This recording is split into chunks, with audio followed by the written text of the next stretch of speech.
Welcome back to another episode of the My Latin Life podcast. Since 2014, My Latin Life has been your trusted guide to traveling and living in Latin America.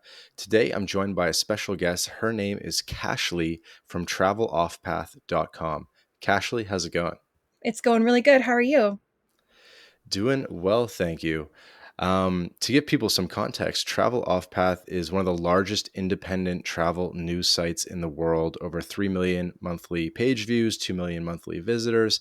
And I first heard about your site, Cashly, um, basically during the pandemic over the past 2 years and learning about the travel restrictions. And I found that your website was the most reliable news source I could find online with the most up to date information.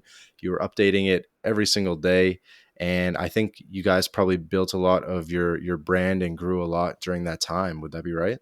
Yeah, actually, you got the nail right on the head with that one. We were a big site, but what really made us one of the largest independent news websites out there was the pandemic, because people, they didn't know where they could go, they didn't know where they could travel, where was open, where was closed, what you needed, did you need a vaccine, PCR, or whatever.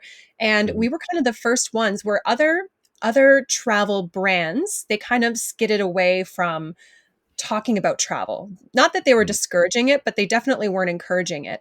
And we kind of jumped in with everything we had and said, okay, let's help people figure out how to travel during this time, because not traveling is just not going to happen for so many of us, especially nomadic people. So we got on the phone with consulates and we were on government websites and we found out the rules for every single country, and we tried to update it, like you said, daily or as frequently as we could. And because of that, people saw us as a trusted source of travel information, especially in pandemic era travel. And we really grew a ton throughout all of the pandemic. Yeah, and I really actually did look at your website quite a lot. And between hearing about your website, probably going on 2 years ago now, and then kind of digging behind the scenes and learning that you're Canadian and that you live in Mazatlan, Mexico now, I was like, damn, there's actually a lot of overlap here, a lot of synergy. So I thought it'd be cool to have you on the podcast and hear a little bit more about your story and what you're working on. Yeah, yeah. Thank you so much for having me. So maybe you could tell the audience a little bit about your background, yourself, your story, your personal journey from Canada. I read that at some point you sold your house and started traveling the world. So tell us a little bit about that. Yeah, I've always been traveling. I have hippie parents, so they've always brought us around and kind of taught us experience over things. And then somewhere in my 20s, I became a real estate agent and kind of started living the opposite life from my childhood. I was kind of more concerned with how much money can I make, and maybe I can flip houses and build a huge house of my own and, get lots of things and really plant roots. And it only took like, I don't know, maybe a year, 2 years at most, where I looked at myself and I looked at my life and I was like, okay, this is not kosher. This is not gonna work for me. Um, I definitely was not living true to myself. So I kind of just did like a cold turkey quit my career. I had my own sub brokerage. I just got up and left, just left everything behind, sold my house, sold my car, and then started traveling the world. And I mean, I sold all the things too, right? I sold everything from the paintings on the wall to extra clothes in the closet, and then just started traveling the world full time.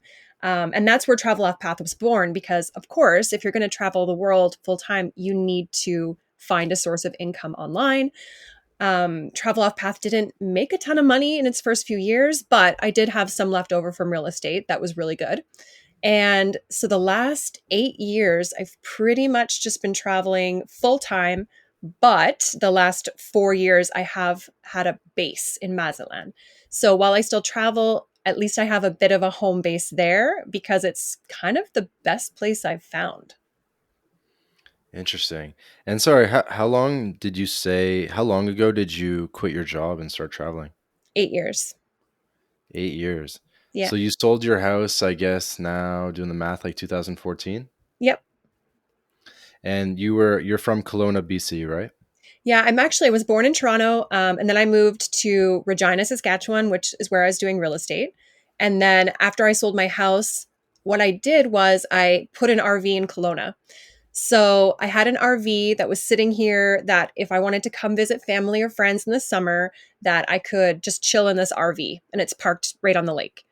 And then that was kind of, I wouldn't really say like a home base because I was only here kind of a few weeks a year, but I would kind of pop into the RV and see people from Canada that I wanted to see in between traveling. Okay, so the RV was like part of your international strategy so that you kind of had like somewhere to come back to Yeah, in yeah. Canada, even though like, and it just kind of like stayed there.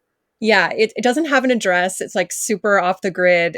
No one really knows it's here. So it's kind of like this little paradise where no one can find me.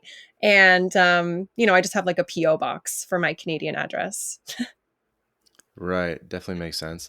And then, if you don't mind me asking, is your I know you kind of built Travel Off Path with your husband. Is Yeah. he Canadian as well? And did you embark on this journey together, or did you guys meet somewhere along the way? Yeah, he is Canadian and he was into restaurant management as a job when we met. And he had never even traveled outside of Canada, really. He'd only been to the States once. He definitely did not have the travel bug. And when he met me, it was right in the middle of my transition. I had just sold my house, just quit my job. So he meets me. I'm this crazy person who's like, okay, if you want to be with me, you're going to have to travel all over the world. You're going to have to give up life as you know it. So he kind of took a huge chance and a huge dive in on that, which is kind of neat. And he's been traveling with me the last 8 years with like no complaints. He absolutely adapted to this lifestyle like it was meant for him, which is such an amazing thing to see. Wow, that's awesome. And we've talked a bit about Mazatlan, and I want to come back to that because I think it's really interesting what you said that it's one of the best places you've found. But it's probably worth highlighting that uh, you've been a little bit everywhere. You've been doing Europe, Asia, Latin America, and it's pretty cool to see someone that's not just took in only to a region, but kind of going worldwide. And do you continue to do that, or are you kind of more just chilling in Mexico now? Yeah. So what my whole object, I guess, when I originally quit my job and I was like, okay, I'm going to travel the world, I wanted to see everywhere and everything. And I wanted to try to find a place that maybe would make me want to settle down, that maybe would make me want to have a home base in it. Canada's not that place for me. I don't really identify with other Canadians. I don't really identify with the culture here. So it was kind of like a search. And I gave myself 10 years. I said, I'm going to travel for 10 years and let's see if I find a home base. I ended up finding one in Mazatlan, like I said, but I do still travel constantly. I'm probably on, oh my God, I would say 50 to 80 flights a year. So while Mazatlan is a home base, and while I honestly wish that I could spend so much more time there, my job still requires me to travel, and I still love to travel. So I kind of have this inner battle where I want to sit in Mazatlan and not go anywhere because I love it so much, but I also still have this incurable travel bug. That's awesome. Are you in Mazatlan right now? I'm not. I'm in Kelowna because I'm visiting family, but I'm headed back there in 13 days, and I like the countdown is on. I cannot wait. No, I feel it. That's the best time to go home and visit Canada's in the summer, right? So Yeah, yeah, I can't come here in the winter. There's no way. So I can right now I'm actually in the RV. And so the RV is like so chill. It's such a tiny home kind of vibe, very easy to just pop in. It's on the lake. People love to come out to the lake in the summer. You're swimming, you're just seeing friends, you're having some drinks, whatever, and then back on my merry way. So let's talk a little bit about Mazatlan and the state of Sinaloa. You said that you're really passionate about talking about it, so hopefully I can get you talking. Best seafood in the world, right?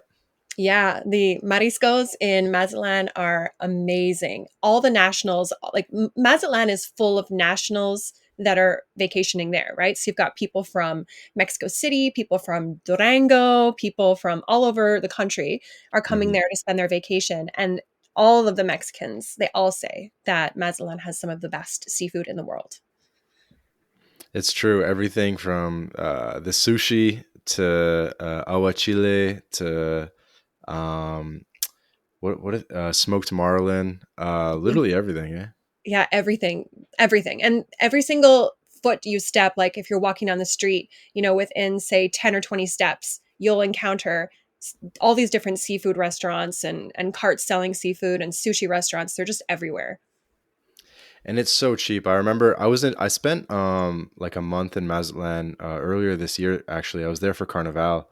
Oh, were you? Have you done Carnival? Every year. I mean, Every it was year. paused. It was paused during it was paused for 2021 because in 2020 I went, which was crazy because it was like February something 2020.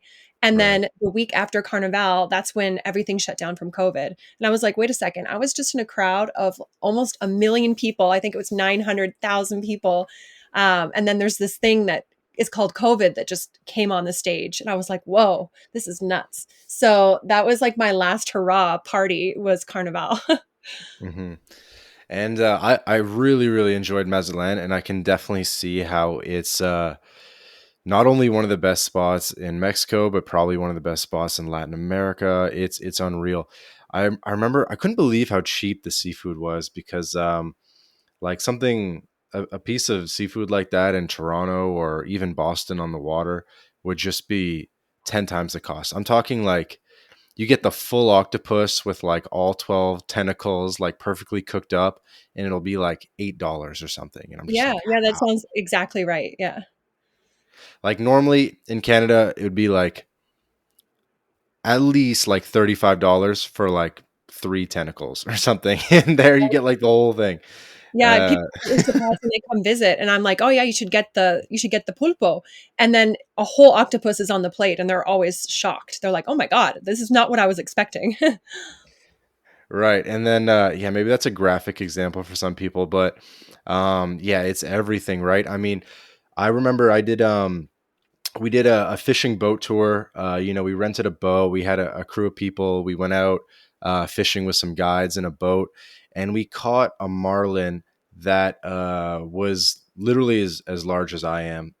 It was easy. Like I don't want to exaggerate or whatever, but it was literally over 120 pounds for sure. And Wow. we took half of it. So you just kind of like cut the fish. We take like one side of the fish, and we took it all to ourselves, and then we gave a half to them.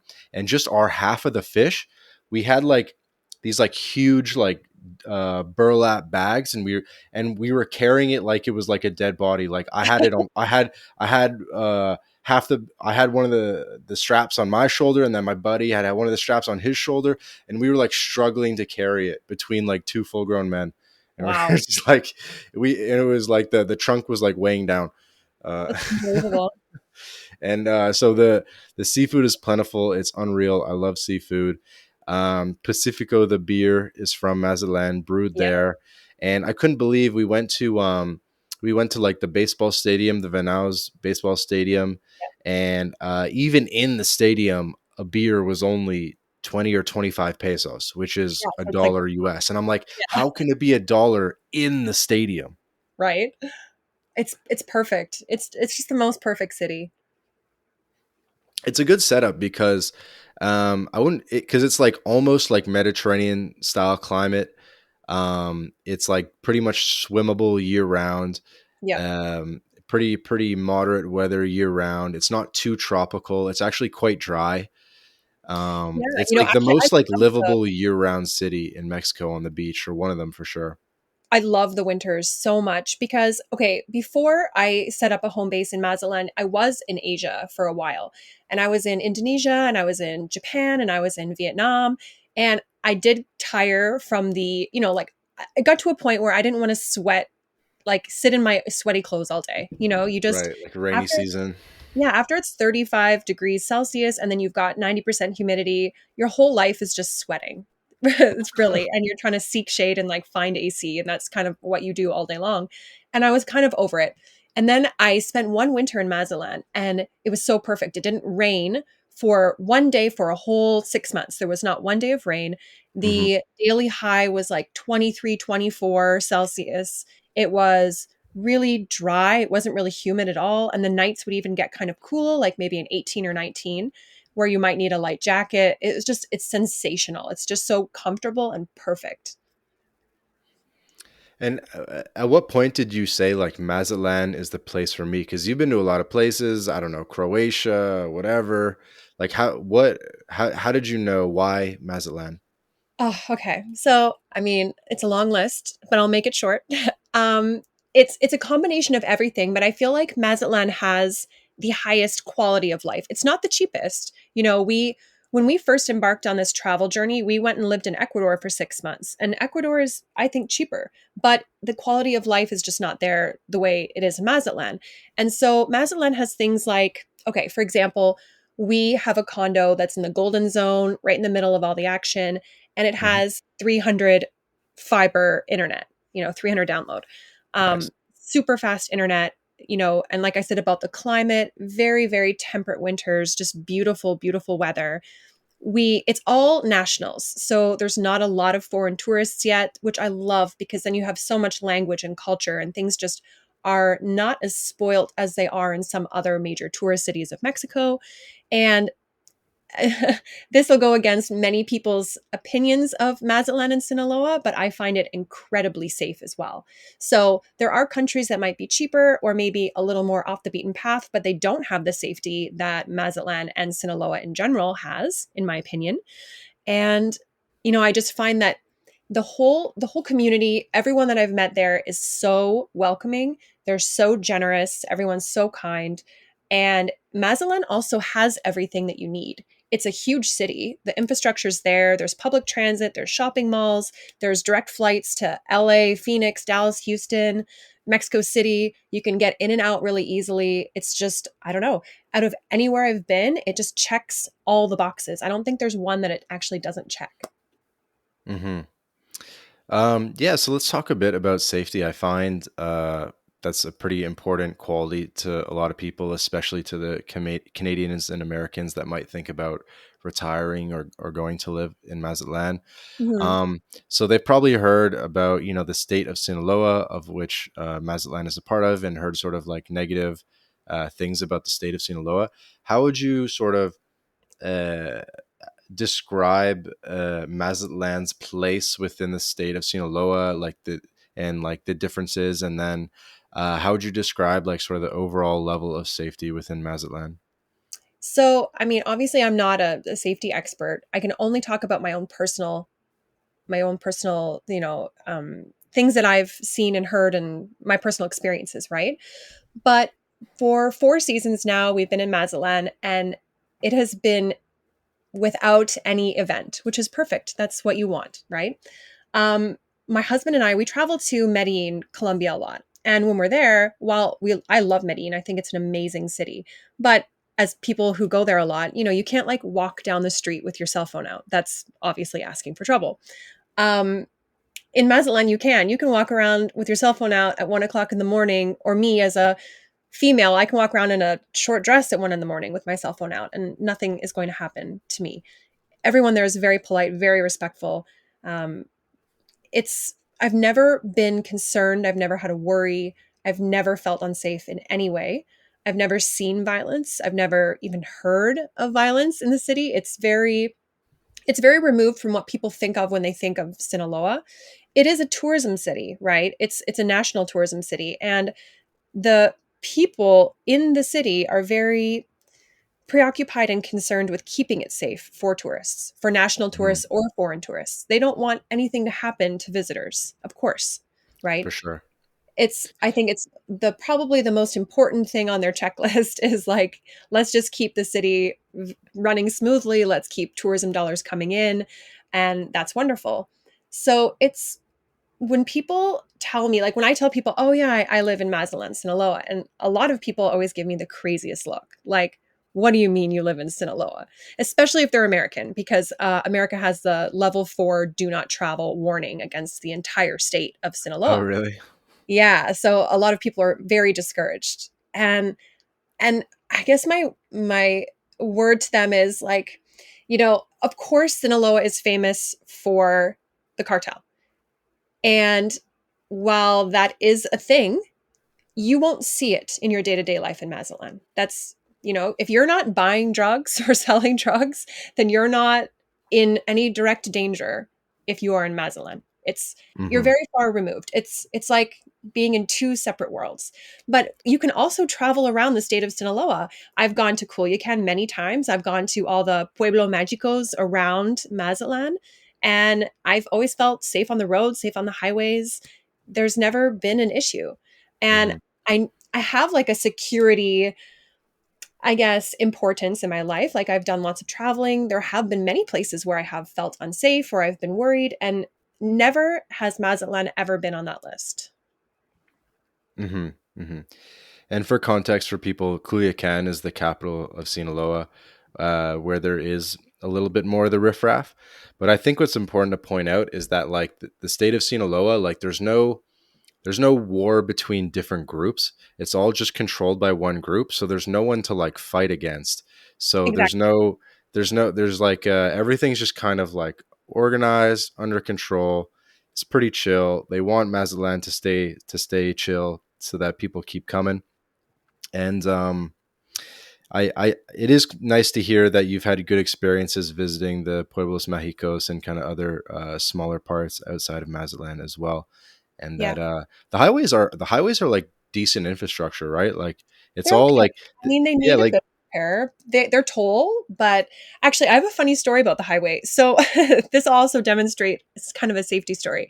So my parents, who are 75 years old, they came to visit me this year in Mazatlan, and they stayed for 2 months. And they found a flight that was out of Culiacan to Cabo. It was a direct flight. And they wanted to go to Cabo next. So we had a driver drive them from Mazatlan to Culiacan, which is about a 2.5 hour drive. hmm. And about 45 minutes into the journey, the car that they were in started leaking exhaust into the car. And Oof. so the driver had to leave them on the side of the road and go back to Mazatlan to get a different car and come back and pick them up later. So here are my 75-year-old parents. They do not speak Spanish. They, are very obviously white, obviously not from Mexico. They're on the side of the road between Mazatlan and Culiacan in a state where everyone tells them is so dangerous. And I mean, they were sitting there for a while. They were starting to get hungry, thirsty. Some guy was kind of near the highway. They flagged him down. They said in their broken Spanish, do you my dad was like, "Oh, you have some oranges. Like, can I have one?" And sorry, I don't have any money. Like, he's just like an old man, he's just trying to be a mooch. And this guy like gave my dad these oranges and took a picture with him, and it was so cute. And they sent me all this after the car had come back and picked them up. But all that happened to them was a Mexican guy took pity on them and gave them some of his oranges. But a lot of people think like, "Oh my god, that's so dangerous of them to be on that road. Like, I can't believe that happened." And they think it's so funny. Like they have this picture with this guy and they got some fruit out of the deal. Like they just thought it was part of the adventure. I love it. I love it. Um, so I think another thing worth mentioning to everyone is that Mazatlan really is not well known to international travelers and even to Americans quite yet. And most of the tourism is internal tourism from Mexicans from other places. Mhm. I definitely met quite a bit of like retirees. There's apparently like a Canadian flea market somewhere. Have you been to that? I heard about it, but I never went. No, I haven't. There's like this Canadian flea market in the something like that, and it's up. I think it's in Sabalo.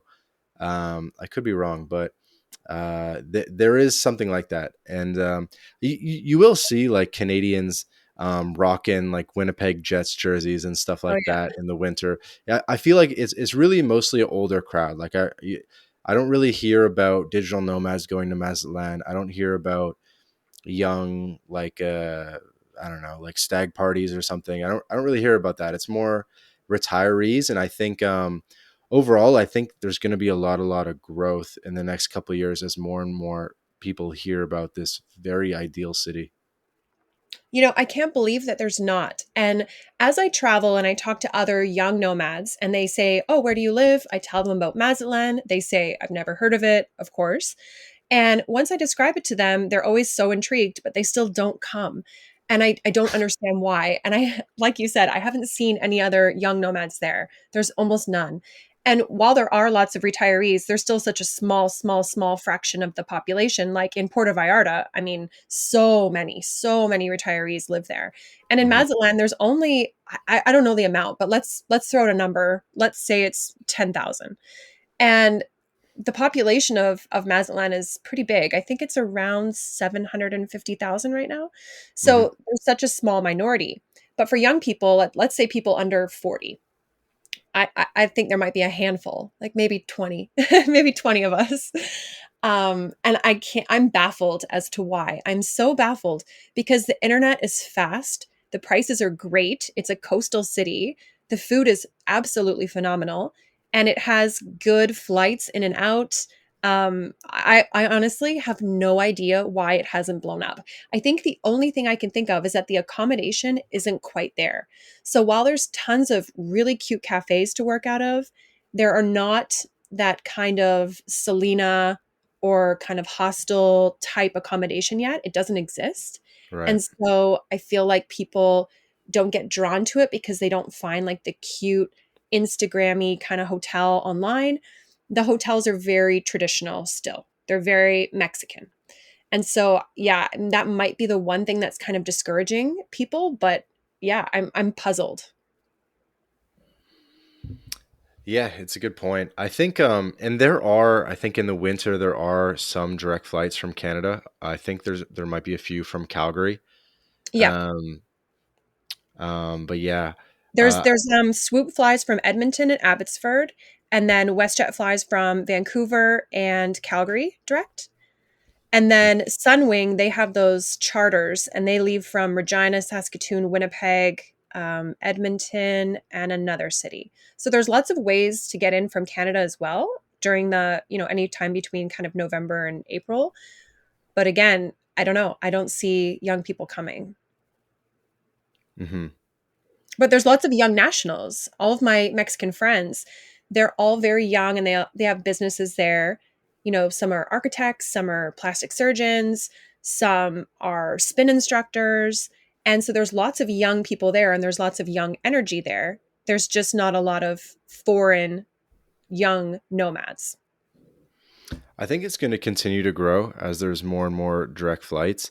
And to your like point about accommodation, I do think from a logistics perspective, Mazatlan actually is quite good logistically and in terms of accommodation because the coastline is very large and there's beach the whole way. So there's really a lot of beach and there's quite a lot of like houses. Like the city is built on like there's mountains in the background, but the city is actually built on a very flat part leading up to the water, and so there's really like a lot of like normal sort of Mexican style houses that are being used as Airbnbs.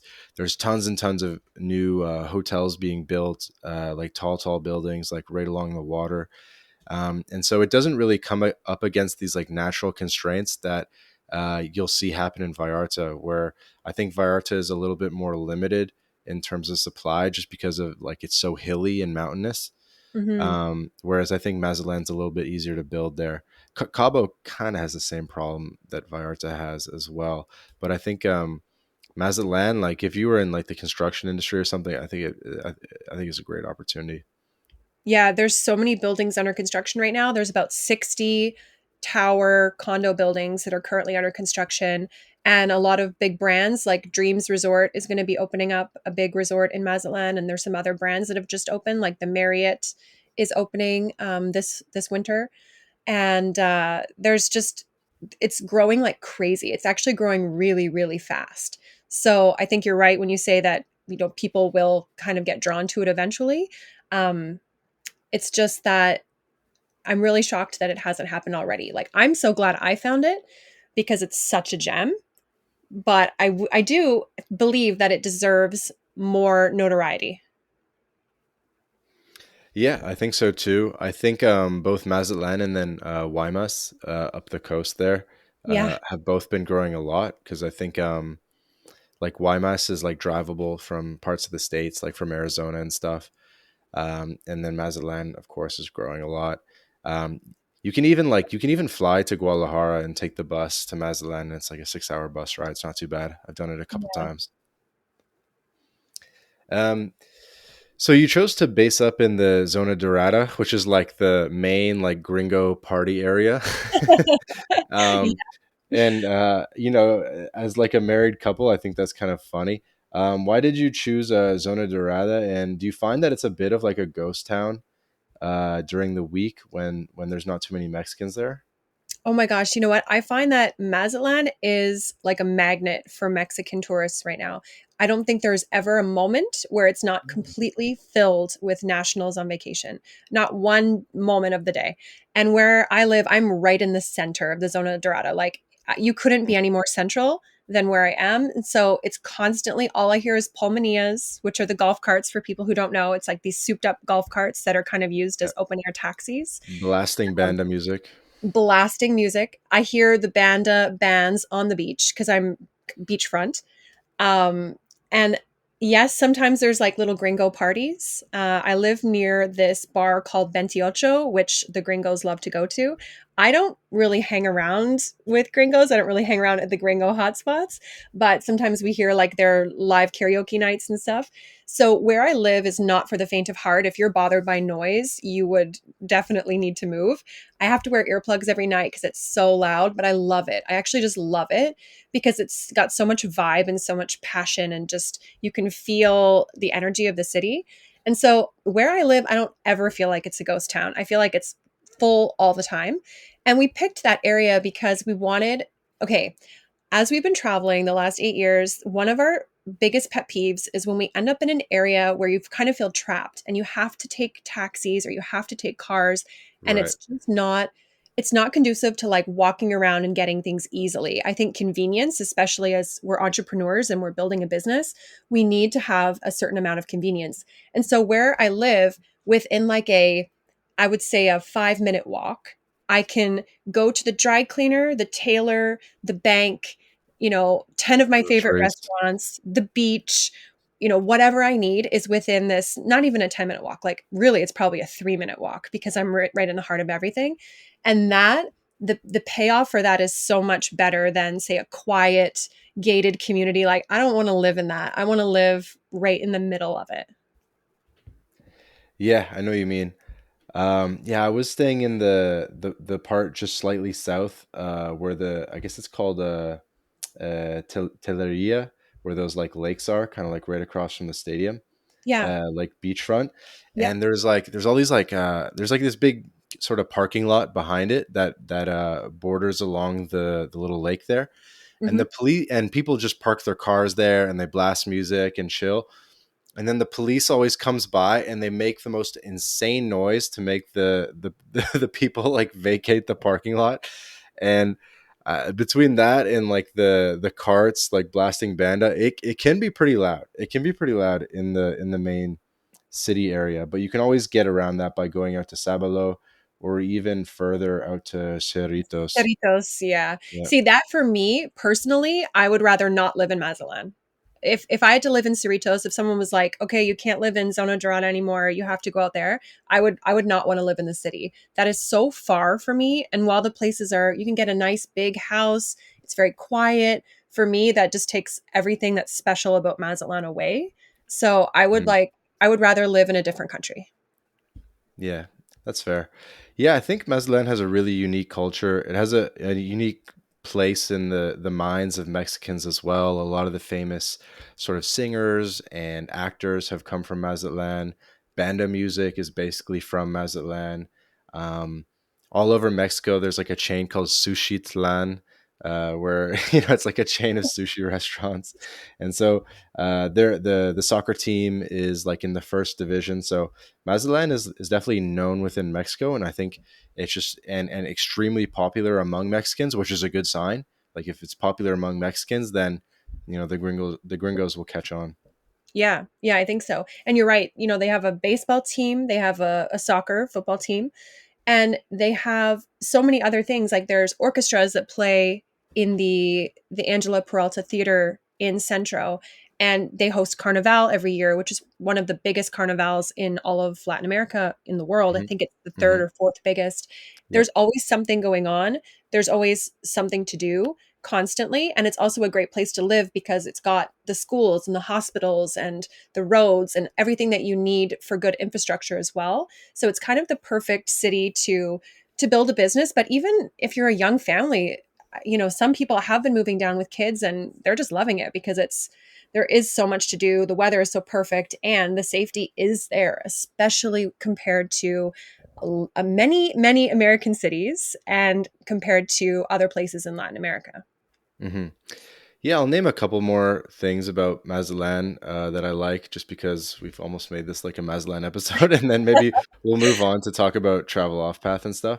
Yeah. Um, Pretty big for medical tourism. I remember when I came in, I sat on the flight and then ended up splitting a cab with an older American gentleman that was doing he was doing dental work that would have cost over $20,000 in the States. Flew down to Mazatlan and it cost him, I don't know, $2,000 to $3,000. So pretty popular for that. Um, I like that. I like that the Olas Altas, it's called, which is like the historic center of the city, really has quite a lot of colonial Spanish style architecture, Hmm.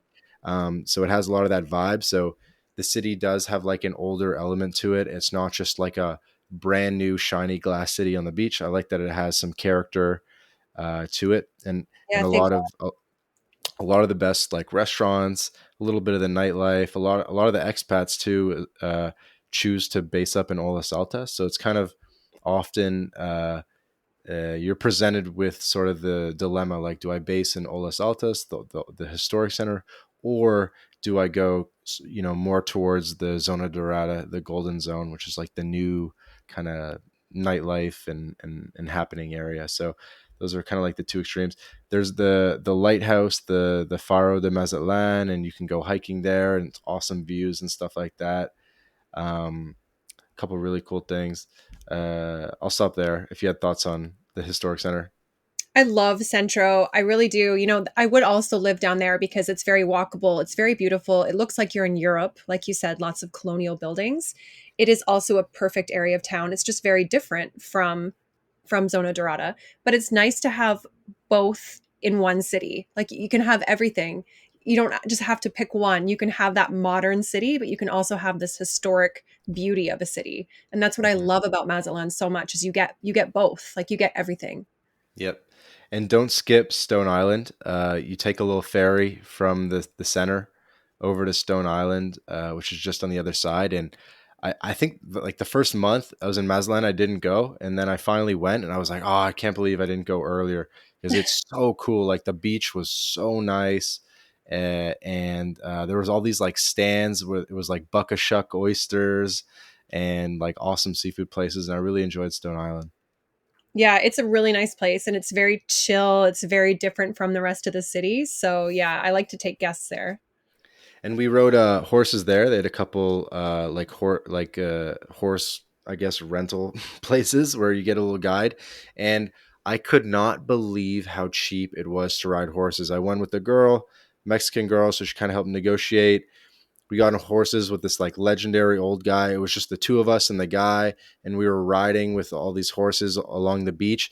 And I swear to God, for like a half hour ride, we pay. I don't even think we paid $10. I think we might have paid like 120 pesos or something.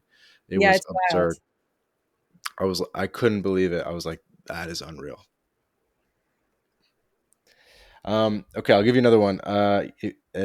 Also taking a boat out to the island, facing Zona Dorada is really cool. Deer Island. Yep, Deer Island, Isla de Venaos, which is really cool. We did the hike up to the top.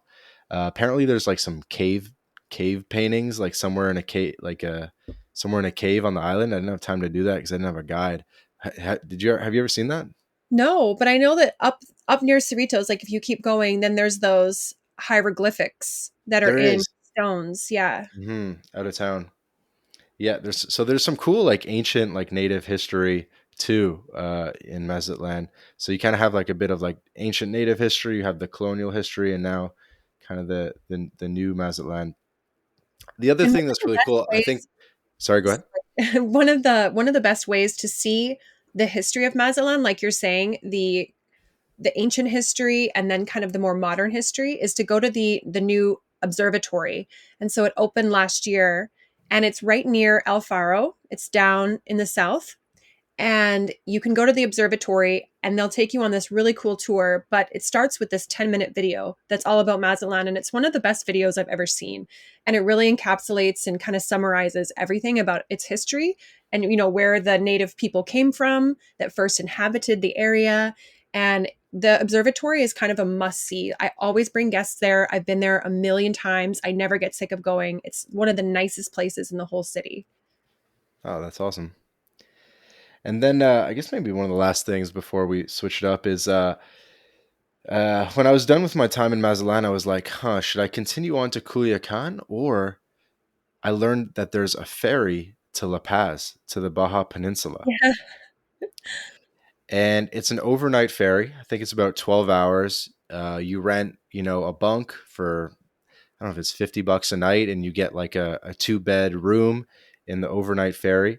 And we did that. We took the ferry from Mazatlan to La Paz to Baja, continued on doing kind of like an awesome sort of tour around the Baja Peninsula. But another kind of huge benefit to Mazatlan is like that is where the ferry is. And so you're very connected to the Baja Peninsula. You can go to Cabo. And really, what a lot of people do is they'll come down from British Columbia or from California, and they'll cross in San Diego to Tijuana, and they'll take the Baja Peninsula the whole way down. It's like 18 hours of driving. The Baja Peninsula is way bigger than you think it is, and they'll take it all the way to the end, which is La Paz, basically, and then they'll take the ferry there from La Paz to Mazatlan to the mainland, and then once they get to Mazatlan, then they'll sort of disperse somewhere on the mainland. So you'll see all kinds of bikers. You'll see even like Europeans doing it. So I think that's another like awesome benefit of the ferry being in Mazatlan. Yeah, it is. It's really more accessible than people think. But I think that you're right, because before you said it does need a few more direct flights, and I think that that is the key. Hmm. Yeah, I gotta love Mazatlan. I'm hyping it up. Oh, so do you rent your place or did you guys buy a place there? We rent right now, so we've been in the same building. This is our fourth year in the same building. We want to buy, but to be honest, like the real estate prices there are going crazy. They've gone up so much since we first started going. I would say they've doubled. Like for the exact same condo, they've doubled in price. We still don't think that it's a waste of money. We really do want to invest. We're just kind of really picky. I think we might want to stay in the same building that we're in. So we're just waiting for the right one to become available. We might buy the one we're renting. But I still think that it's the real estate is a good deal, especially when you compare it to other coastal Mexican cities. It's still very much lower. But yeah, it's been climbing a lot. Mm-hmm. Yeah, I've definitely thought about it. Since it is on the water, you would need to do a fideicomiso if you're not a Yeah. Mexican citizen. So you have to set up like a trust structure. Pretty easy to do, but has a bit of a cost associated with it. Um, what if you don't mind me asking, like, are you guys have you gotten like a temporary or permanent residency in Mexico? Yeah, we've got our permanent residency. That's awesome. Was it temp for a while first, or Yes. Yeah. yeah, I'm kind of I may or may not be in that same situation where I'm on the temp and hopefully renew it as permanent at some time in the future. Exactly. I wish I could walk you through the process, but I'm so bad with remembering any of that kind of stuff. I'm kind of like my brain can't hold technical information like that. It goes in one ear and out the other. So I wish I had some tips and I could talk about the differences between them, but I have no idea. Fair enough. Yeah. All right. Well, let's talk a little bit about travel off path. Yeah. Your extremely highly successful travel website blog, one of the largest independent news sites in the world. Um, I saw that your YouTube goes back like 7 years, the one associated with Travel Off Path. How long ago did you start the website itself? So it would have been 2015 that we started the website. And when we started the website, it was more of a travel blog. And that's where I think we kind of went wrong. So I think everybody wanted to be a travel blogger back then. It was a very common thing to say you're starting. And Trevor and I were just, we were sharing our journey. So we were sharing where we were going, where we were traveling, kind of making travel guides based on our own experiences. But we kind of found that people don't really care about your journey. Maybe if you're already famous or you already have a big following, it's maybe easier to transition into sharing your own personal journey. But for the most part, we just didn't get a lot of traction. It grew, but it just wasn't very big. But as Hmm. soon as we pivoted into more of a travel news, that's when we really started to grow. And I think it's because we, instead of saying, okay, us and our journey, it was more about, okay, this is how you can do it, or here's news that's relevant to you. Here's stuff that's Hmm. actually going to help you in your travels. And when we focused off of us onto our readers, then that's when we kind of exploded. And then obviously COVID helped to bump us up even more. Makes sense. And for context for people, I saw that you guys go super hard. Like today, you guys published 6 articles. Yesterday, you published 5 articles. You have all different writers. Um, yeah, a lot of output. We do. We publish anywhere from 4 to 12 articles per day, and that's on Travel Off Path. And then we have a couple sister sites that are niche sites. So we have one called the Cancun Sun. It's all Cancun travel news. We have the Cabo Sun, obviously Cabo, and we have the Bali Sun, which is all based out of Bali. And so with those sites, we're publishing around 6,000 articles a year across all of our sites. So the frequency is, you're right, it's very high. We do go hard because news is ever changing and news has to be super relevant and it has to come out very, very fast. So these are all timely things and there's just no slowing down. So there's no breaks. It's just a constant flow of information, constant publishing. I like the idea of almost having like a media conglomerate. You guys got Off Path Enterprises. You got a couple companies underneath the what do you call it? Umbrella? uh, yeah, like umbrella, yeah, conglomerate. So I do think that's pretty cool. How do you manage to do so much output? Like, how did you originally find your writers? Was it like Upwork? Do you have full time writers at this point, or how do you do that? Thankfully, we haven't had much turnover at all. Most of our writers have been with us for a long time. We either got them from Upwork or we did actually just get people that were readers, people that read the site all the time and they just said, "Hey, I love traveling. I wonder if there's an opportunity with you guys." All of our writers are pretty much full time travelers. They're all constantly in different countries, they're all around the world, which is great because then it really helps our news to be super relevant because they're eyes on the ground, right? They're not just people like sitting at home in Canada that have never traveled. These are people right now. One of our Mhm. guys is in Buenos Aires. We've got another person in Bangkok. We've got another guy that right now he's in Rome. So they're very, very spread out. But we've been so lucky that, yeah, it's either been readers or Upwork, but they've stayed with us for a while. And my husband and I still write, just not as frequently. It used to just be us. It was we were a two pony show, and then as we started growing, we realized we can't publish ourselves at this frequency. There's no way because we couldn't even take an hour off of the day. So now with a team, it's a lot easier to keep a very consistent schedule and keep our quality super high.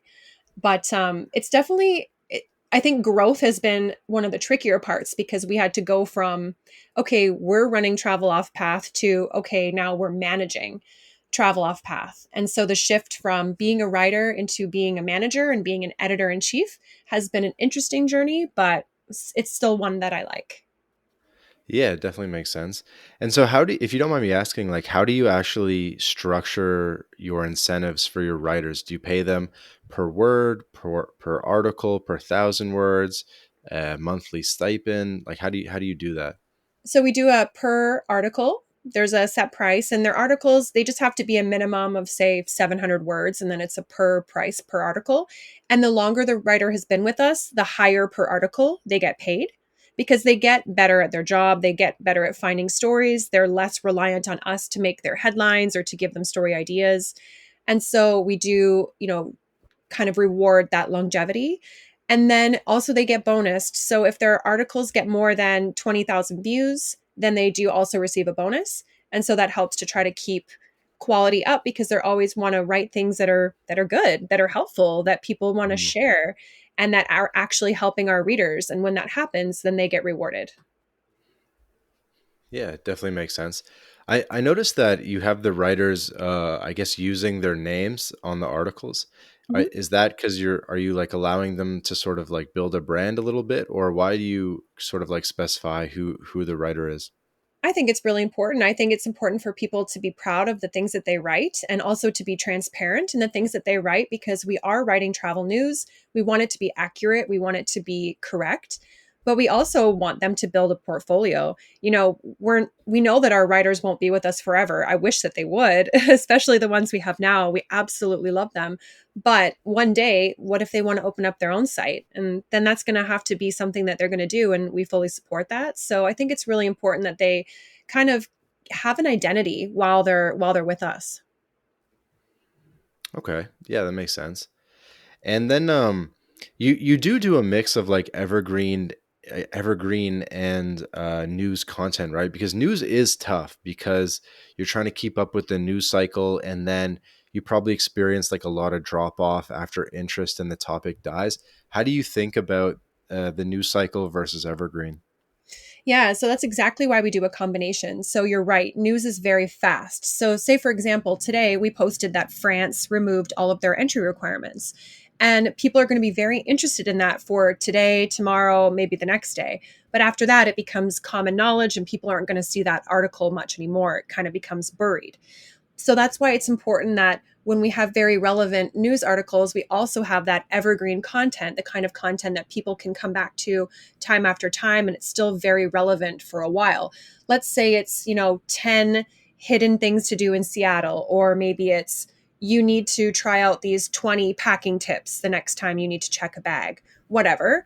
Those are articles that are going to be useful for people for obviously a longer time, and then for us, for the site, we have this mixture of these spikes of traffic for very viral, relevant news articles, and then a slow hum of traffic for the evergreen content. So, with the two together, we always have people on the site, we always have eyeballs reading the articles, and it allows us to have some sort of predictability, I guess, for the month. Hmm.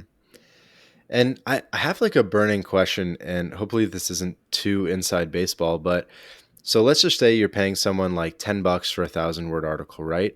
And you're only really, and the majority of the traffic is coming within like 3 days or something. Mhm. Um, how is that article like worth the money it costs to produce? Because like I just don't see how that amount of how the traffic can make it a can make it profitable based on like the affiliate or whatever, the whole package around that article. It's actually such a good question. And you're right. Sometimes it doesn't. Sometimes we lose money on an article. We might pay the writer a certain amount, and then the article only has traffic for sometimes only a few hours. It might only be 6 hours. It might not even be a day or 2 days. And that will be a loss. But then we'll have an article that might go super viral and it's in a killer gain. And so at the end of the day, it doesn't work out that it's a profitable site. So it doesn't matter if we lose on some because we know we're going to gain on some. And with the evergreen content, that really helps us because we usually can make a little bit more than what we pay for those evergreen articles. So that kind of keeps us at this nice kind of homeostasis with income earning. But the rest of it is very unpredictable with the news stories. The news stories are sometimes they're such a home run, it's incredible. And sometimes they're a super flop. And then Hmm. that's also part of our job. So Trevor and I act as editor in chief now for the site, and we really try to keep our quality up. So if a writer pitches us a story idea that we think is going to be a flop, then we just say no. Or if we think of a really good story idea, we'll feed it to our writers. And that way they can turn it into something that's amazing. So it's kind of our job to like make sure we don't have too many flops. Makes sense. Makes sense. So I know on your media page, you're willing to talk about building a profitable blog and brand, but I also don't want to, be too. I want to be respectful of your privacy at the same time. But like, what is the for a website like yours? What is the breakdown between like ad revenue, affiliate revenue, and within affiliates? Like, what are the more profitable affiliates? I imagine hotels might be number one. Yeah, it's, for our breakdown, it's going to look so different from everyone else's. And the reason is kind of embarrassing. The reason is because we really are awful at affiliates. We've been so bad. I actually need to hire like a CMO or something because we're missing such a big opportunity. We have a ton of traffic, but we don't do as much with affiliates as we should. So I would say 90% of our income is through display advertising. So those are the ads that you see when you're reading an article and then, an ad pops up between Hmm. two paragraphs. That's where we're making most of our money. And while it's amazing, it's kind of dangerous because the internet can change at any time, right? And so we want to diversify more into affiliate. And you're right. So the affiliate breakdown is going to be about 50% with sort of hotels, other tourism based things, and 50% with products like travel insurance. We sell Safety Wing, which is one of our biggest travel insurance, and Heymondo. We really like those two brands, and they bring us kind of the biggest chunk of our affiliate marketing. And then for hotels, we align ourselves a lot with Expedia Group. So that's through Expedia and hotels.com to refer people to their products because Hmm. we know that they do have good pricing and they're a good product as well. So that's kind of where the affiliate is, but they only account for about 10%. And do you guys use Mediavine or AdThrive? We use Mediavine. Yeah. Okay. And you do try to build an email list as well. Like what kind of content do you put on the email list? Do you just sort of like repurpose the blog articles, or do you have email list specific content? Yeah, we do. It's very specific content, actually. And we just started our email list this year. We started it in June. So it's brand new. And we have a weekly newsletter that comes out. It's called The Upgrade. And The Upgrade has one upgrade deal of the week. So we'll find some flight that you can upgrade to business class for kind of next to nothing. And then it has three sections. The first section is the top news stories of the week. So in case you missed it on the site, we kind of put the top 5 to 8 news stories that happened this past week. The next one is called You've Arrived, and it's a destination highlight. So we pick a new place somewhere in the world that's really cool, and we kind of give you the lowdown. Like, here's what the weather's like, here's how much it costs to live there, here's the best months to go, and here's where you should stay. And some cool examples of neat hotels in every budget. And then finally, we've got check in, which is our hotel news. So we'll talk about new hotels opening around the world, or if there's like a really cool stay, like I don't know, staying in an igloo, or maybe there's like a really cool tree yurt or something that you can cozy up in for a few days, and we'll put that in there. So it's very newsletter specific. We write it every week and we write it specifically for that. The only thing that we link to is the news stories back to the site. Otherwise, it's content that is fresh. Makes sense. So any listeners, traveloffpath.com, go sign up for Kashlee's newsletter. um, So what do you do to get your articles out there? Like obviously you're ranking pretty well in SEO, but I don't really see you tweeting the articles like too much or anything. Like where else do you go to like drive traffic? So we've always just this is I mean, I don't think I'm a good example, right? I think we've done things wrong a lot. So we're kind of an example of messy can work sometimes. So on our Twitter and on our Facebook pages, we just literally put the articles. We don't post anything else. And I know that people would be like, "Oh my god, why are you doing that? You're ruining your social accounts." But I feel like people that just want the news, maybe they just want to follow us because they just want the news. Maybe they don't want a meme from us. Maybe they don't want a conversation going on back and forth Right. from us. They just want to see the news stories. So on Twitter, Instagram, and Facebook pages, we just post whatever the new articles are that day. That's it. And then we do have a Facebook group, and it's called the Travel Off Path Community. It's about 15,000 people, and they're Saw all that. diehard travelers. In there is where we have conversations, we post tips, things like that, and other travelers ask questions and talk with each other. So between the group and the social media channels, that makes up about 30% of our traffic. The other sort of 60-70% is just organic Google search. And so is that 30%? So it's the Facebook group, it's Twitter, and then would anything else? Would that be the Yeah, Pinterest too? We have Instagram, and then we also have a Facebook page. So, like Travel Off Path has a Facebook page. So does the Bali Sun. So does the Cancun Sun. And even Uh-huh. though we just post the articles, they actually get a lot of engagement. Like, there's lots of people that love to talk in the comments on there. They're kind of active pages, regardless that people will tell you that's the wrong way to use social media. Right. No, I get that because people want to talk about the restrictions and can I do this, XYZ. Yeah. Makes sense. How do you think about Instagram? Because you, your husband, and the Travel Off Path brand all have like pretty big Instagrams. Like they're all in the tens of thousands of followers. But you can't obviously like link really to articles or to the site. How do you use Instagram to your benefit? We don't really get like a ton of traffic from Instagram. And Instagram, I don't want to say it's a dying platform. I like to use it personally. I love to use stories. So on my account, on my Kashlee account, I just post wherever I'm traveling, which is always somewhere. Literally every week I'm in a different place. So I'm always just posting stories about that. Same thing with my husband. He doesn't really do it as much anymore. And then the Travel Off Path Instagram account, we just post the stories, like the travel news stories of the day, and then in the stories section, we just link to whatever news article is new that day. And I think people just follow it, like I said, because they just want to get the news. Oh, But true. we Because yeah, because you have over 10K followers, so you can link in your Yeah, stories. yeah, so we can link to it, but to tell you the truth, it doesn't drive like a ton of traffic. We kind of just keep it up for the people that are there, the people that do look at it every day and use it. But, we don't do reels and we don't do videos and we don't have a TikTok, and we're probably doing ourselves a disservice from not having those and not being active on those platforms. But also I feel like there's a thing is spreading yourself too thin, and I really want to get correct, helpful, relevant travel news out to readers. I don't necessarily want to like twirl around in a dress and, try to get a lot of attention on reels. Even if it would get me a ton of followers and would get me a lot more money in brand deals, I'd rather just give the people what they really, really want. And that's like how to travel, how to like navigate this crazy travel world and how to do it better?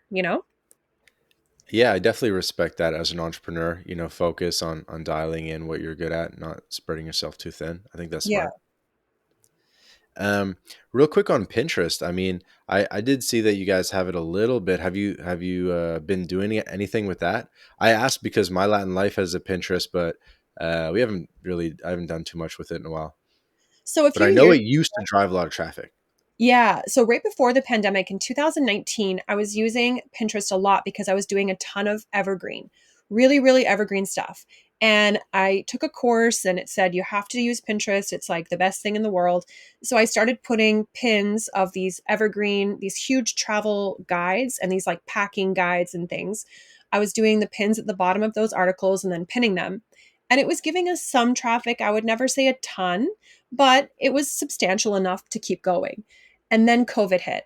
And a lot of our news was around, this country closes borders or this country is now demanding PCR test. And there's not really a pin that you can do with that. So we kind of just stopped doing it. And I haven't touched Pinterest since 2019. So there's still some old pins out there that give us some traffic. But now, I don't know. I feel like, again, kind of like dying platform. I feel like I'm not going to go back on it. I probably won't make pins. And I probably won't even hire an assistant to make pins because I Hmm. feel like if we just really write good content that is for human beings, Google picks it up and they reward us SEO wise. So we just want to focus on that, I think. Right. Quick question about articles. So, do you have your writers just write the article in pure text and then someone else goes in and does like internal linking and affiliate links and, photos and putting it on the site? Or do you have one person do kind of all that? Yeah, they upload them it's like built on WordPress, right? So they just Right. go in and they write it and they upload it, they put in photos. they're so good with interlinking because they've been with us for years. So they know the other articles that are relevant they can link to because they probably wrote them. Or Okay. they know the site so well. Like we're so blessed. I like love them all. I'm gonna send a voice note to everyone after this call and be like, by the way, I love you. But so they do all of that, and then we don't really affiliate link too much. Like I said, it's a big missed opportunity for us. I would say 95% of our articles do not have an affiliate link inside of them. So if there's a really natural place, I might add it later, but I don't ever expect the writers to do that. And it's something that, I mean, I will do more of, but I don't want our site just to be affiliate, like buy this, buy this, buy this.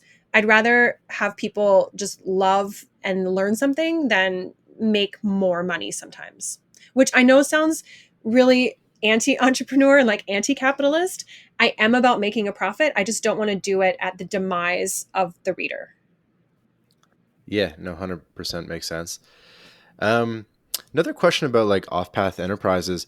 So you probably have tons of ideas about spinning up other niche websites. How do you think about like the investment or commitment that takes? Do you say like we're going to do 100 or 300 articles and consider that an investment of whatever 10K, and then hopefully it'll like break even 6 months from now? Or how do you how do you think about that? Yeah, so each site takes about 6 months to become break even. So when we opened up the Bali Sun 3 years ago, it was right before the pandemic. Cancun Sun was about 16 months ago, and Cabo Sun was about 6 months ago. So we know from the pattern of these four sites that we have now, it's about a 6 month period until they can break even. And so, of course, our goal is going to be to open up other niche sites, but it does get more tricky because then there's only there's only two of us, right? So how can we manage these sites and make sure that the news is correct and relevant, and not scale too big too fast? So we always want to make sure that if we are going to open up more, then we would have an editor in chief that's specialized in that area. So, like, let's just say it's going to be Medellin, Colombia next. We'd make sure that we have somebody that's on the ground in Medellin that can be verifying these stories. Because it's really important. I mean, the news has to be correct and relevant. It has to be super super, um, you know, perfect for that area. Otherwise, people aren't going to come and read it every day. It can't just be a bunch of fluff. Yeah, definitely makes sense. I mean, Cashley, I gotta give you a lot of credit out there. You know, a lot of the actually dialogue at like a national level is around how there's no like real journalism going on, and you're kind of doing that a little bit. You know, you're spending time on these government websites. You're going to primary sources. You're not just recycling things. You're really, you know, doing the real work and providing people with real information that for some reason they can't really get from mainstream outlets anymore. Yeah, thank you. That means a lot. We really do try. And COVID kind of gave us that slap in the face that we needed to be different because I feel like prior to that, we were probably a little bit more mainstream like everybody else. And then once we realized that when we do the work and we go to the source and we find these stories, that's when the readers share and comment and like because they're getting different information. They're getting something that's fresh or something that's new, or it helped them uncover something they couldn't find themselves. And once that happens, it's like you just put in a little bit more elbow grease, you just put in a little bit more dedication, and it will actually just make your company explode. It makes your reputation so much bigger. So we definitely want to keep that ideology and sort of that kind of momentum going forward. So that's like a big part of why we still do this every day. For sure. I mean, people are making decisions based on your information. They might see, oh, like, well, in years past, it'd be like, oh, is the quarantine 14 days or is it 5 days? Do I need this document or that document? And it can really change people's travel plans. And they have to think, okay, can I trust this website? Is this more legit than the other website that seems to be a month old with the data? And I 100% back that idea of doing the primary research and really, really staying on top of it. Yeah, we try our best. And of course, have we been wrong? Yeah. But have we been mostly right? Definitely. I would say out of anybody, we've been almost perfect. So, and we've really prided ourselves on that. Hmm. There's been a recent trend of sort of like AI generated content, and I almost feel like news sites could potentially work well for that because if you can just sort of scrape the government websites and see when updates come out, then you would sort of know when the updates come out in a much more like automated way and make articles that can be uh, they're almost like cookie cutter to some extent. Like, have you thought about bringing in like AI elements to what you do? You know, we have because we've heard about that. And the answer for us is absolutely not, because I'll tell you why. While it could be like a great way to get information, even if the information is just delivered to us first, the problem with it is that it's not written for human beings. Government websites are the most confusing, uh, puzzling, maddening, frustrating sites in the world. Trust me, I've been reading them for 2.5 years nonstop every single day of my life. I'm ready to pull my hair out. They are ridiculous. And so I couldn't imagine taking that information and giving that to our readers. It's impossible to understand. Most of them are written at this like academic level English that nobody even knows how to read. And so we try to deliver news to people on like a grade 4 reading level. Like we want to take the news and just make it so simple that you could read it by scanning your eyeballs down the page and get the gist of what we're trying to say. So the whole AI thing is frightening because it's not delivering the information to the reader the way that we want to do it. And I don't know, I feel like it would just take me more time to try to rewrite the information that the AI would give me than it would be for me just to find the information myself. So we would never implement anything like that because we really want to keep that level of humanity there, and we want to make sure that we're writing our stuff so that people can just so simply digest it. Definitely. Last one or two questions. Um, so, as a female entrepreneur, I find that in the travel space, it seems to be like quite male dominated, at least in certain niches, like Nomad Capitalist. You go to the Nomad Capitalist conference, it's like 90% men. Like, how do you see things like from your perspective? Do you find that you have a more balanced audience, and what do you do to like inspire women to travel? I feel like our audience is, from all of our metrics, we're pretty much 50-50 between male and female readers, which makes me really happy because you're right. Some of them can be like super bro sites, especially with digital nomads. I find for some reason for remote workers and digital nomads, it's all dudes. It's like all crypto guys or it's all tech dudes. I feel like there's not a lot of females in that space yet, or at least they're not being vocal about being in that space. Hmm. And so for our readers, it being 50-50 is such a joy. I love that because then we can make sure that our writers are delivering articles that are for everybody, that it's not just for a small niche of people. And then for me, even though I'm married, we both travel separately lots because we have a travel empire to run and we can't always be traveling together. Sometimes we have to divide and conquer. And so whenever I'm traveling solo, I love to share that like on Instagram. I don't really share it as much on the site because I don't really find it as newsworthy unless I find a great city that I think is perfect for female solo travel and then I'll write an article about it.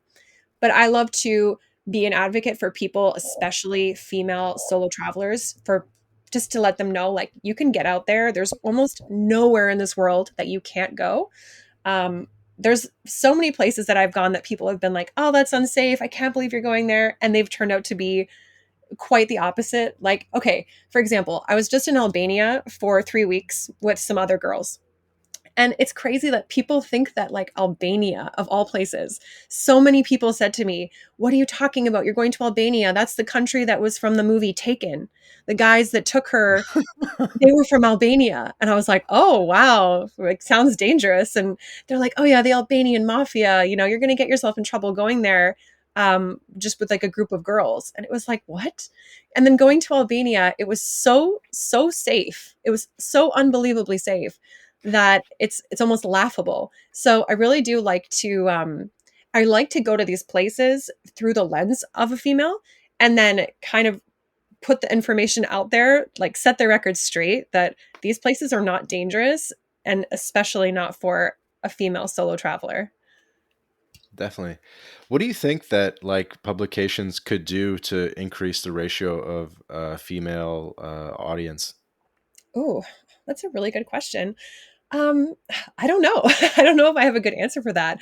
I feel like, of course, if it's stuff like Nomad Capitalist, I mean, I honestly love his site. I love the content that he puts out, but it is definitely more masculine in the sense where I feel like it's just the delivery is just kind of guided more towards that. Like the fonts and the colors, all of his marketing is just definitely more of like a masculine brand.